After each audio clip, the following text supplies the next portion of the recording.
In today's video, we're going over some of my favorite foot and ankle strengthening exercises. First, we have the classic ankle eversion exercise. Very simple to perform. We take a band, wraps around the ankle, and it goes onto the affected side, would be here. And what we're doing is allowing the foot to come in and then everting against resistance back and forth, okay? We can add more resistance by using a bigger band, by pulling a little bit more on this end, or separating your feet a little further. This is a great exercise, although when we need a more challenging variation, I like to switch to a cable. So all we have right here is a loop that attaches to my cable system. This is to come out and go around the foot, just like so. Make sure that we have a little bit of tension in the cable, and then going out.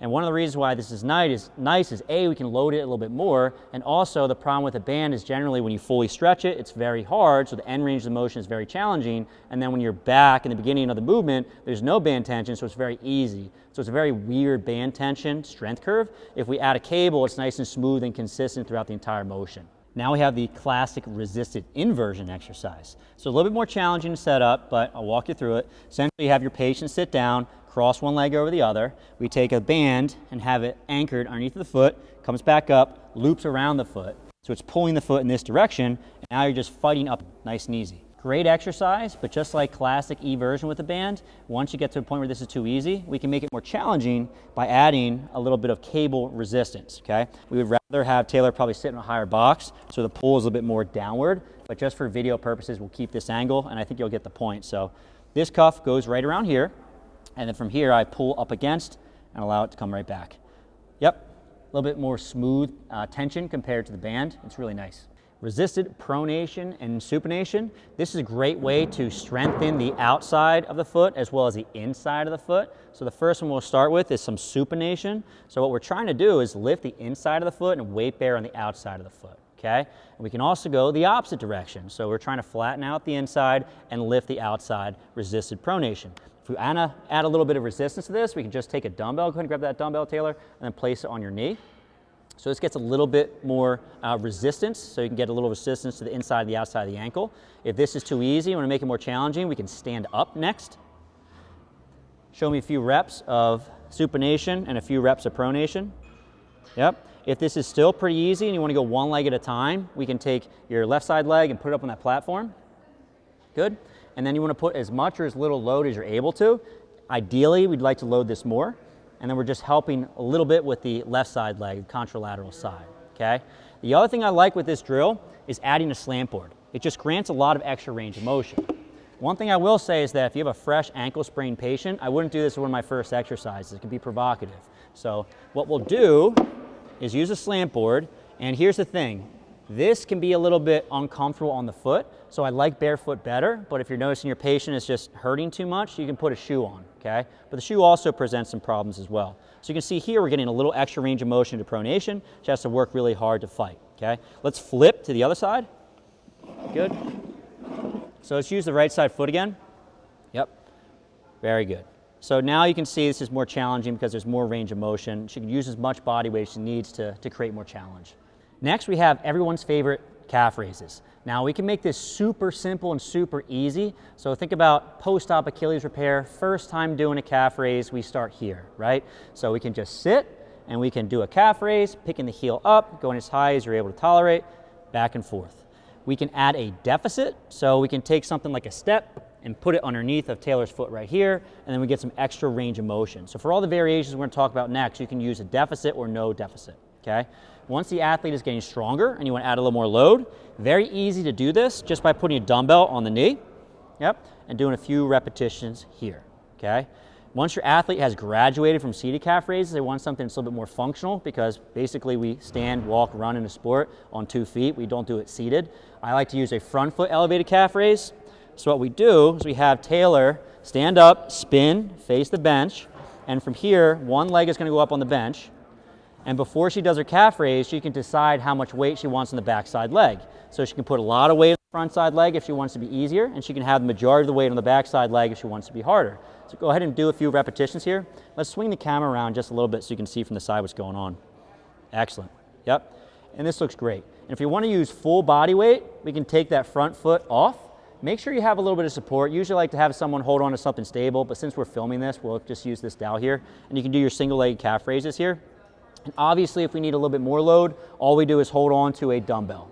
Next, we can use a slant board to get pretty creative with our calf raises. So the first variation I like is just a standard calf raise on the decline, and that's going to increase the range of motion. So have Taylor do 1 or 2 reps here. You can see pretty clearly from the side, it just has to sink into more dorsiflexion towards end range of motion, okay? We can also change the angle to provide a little more challenge in the frontal plane. So we'll take this slant board and we'll turn it 90 degrees, and we'll try the same thing. So if you notice here, the shape of, or the slant of Taylor's foot is now downward, which is going to be a little more challenging, especially for patients that had, let's say, an ankle sprain injury. We can do the same thing the other direction, just like this. There we go, which is going to provide a little bit more challenge, again, in the frontal plane. And if we want to get fancy, we can also go on a 45-degree angle and train these different motions and different planes, okay? The patient that comes in mind that benefits really well from this is going to be, let's say, an ankle sprain patient that needs to build a little bit of proprioception. We're challenging them in multiple planes, multiple directions, just a good exercise.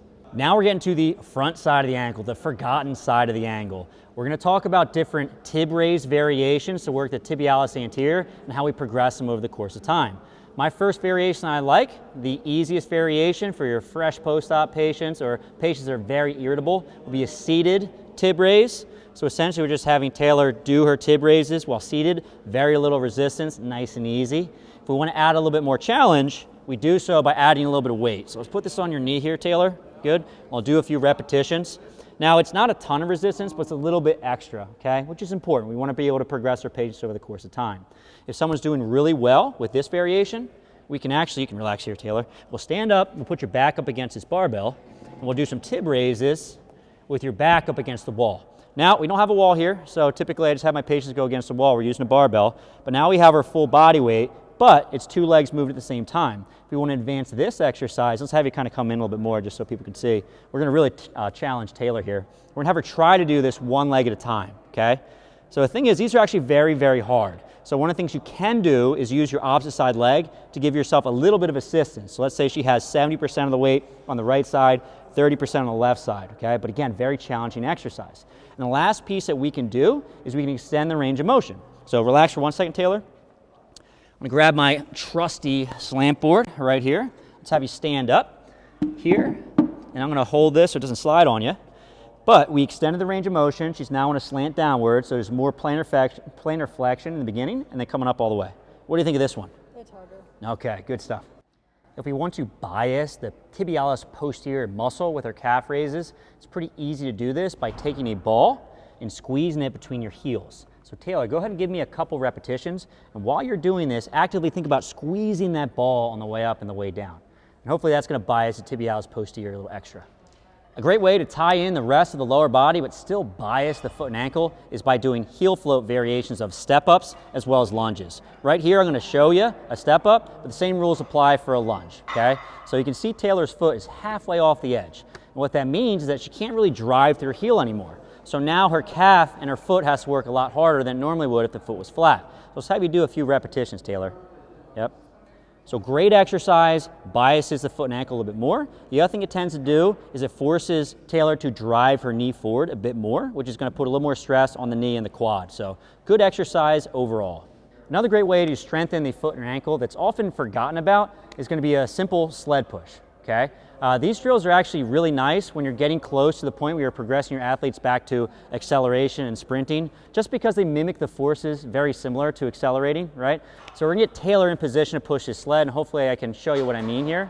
So when she drives, she's gonna pick up her heel a little bit, and you can see she has to drive through the foot and ankle, and this is a very similar position to accelerating. So if you have a patient and they're progressing their way to sprinting, but they can't yet, you want to prepare them for sprinting, this is a great way to get the foot and ankle prepared for that.